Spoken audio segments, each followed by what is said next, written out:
I remember about 10 years ago, I flipped open a pad of paper, and on the inside it said "Save the rhino." The rhino has about 20 years left on the planet, and the rhino haven't been around for 20 million years.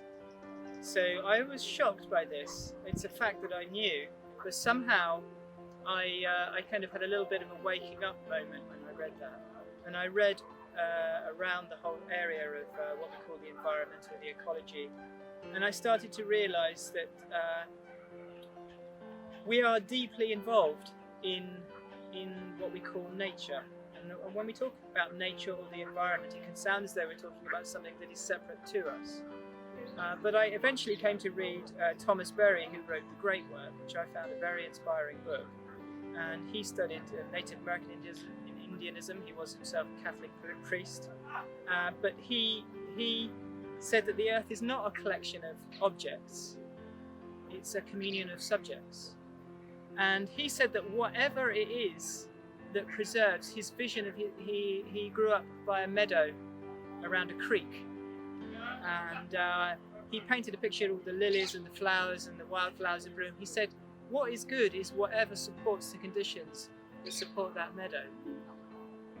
So he started to found his life on a vision of interconnectedness, and he saw how this cuts right across philosophy, politics, education, religion, the arts, everything. We have fundamental views about what nature is and what we are. And part of my journey has been to kind of let go of this idea that the earth is just a dead thing.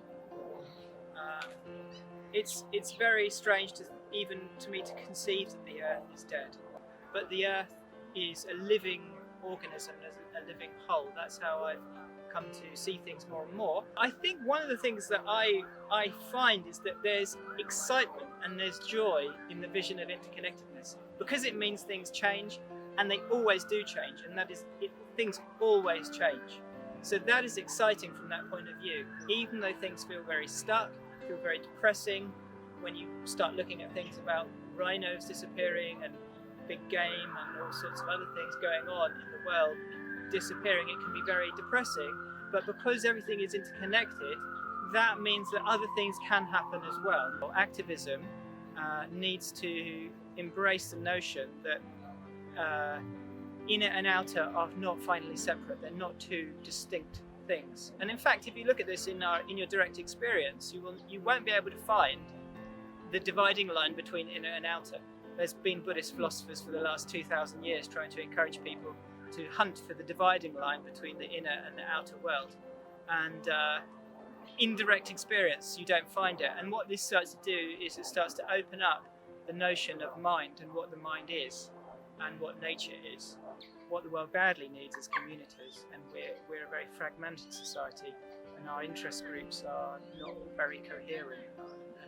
And so, anybody who's working towards building institutions and communities that actually express positive values, I think they're doing just as much for climate change in a way as people who are frontline activists who are also doing very good things. So, we need to think very broadly and be really positive about the contributions that everybody can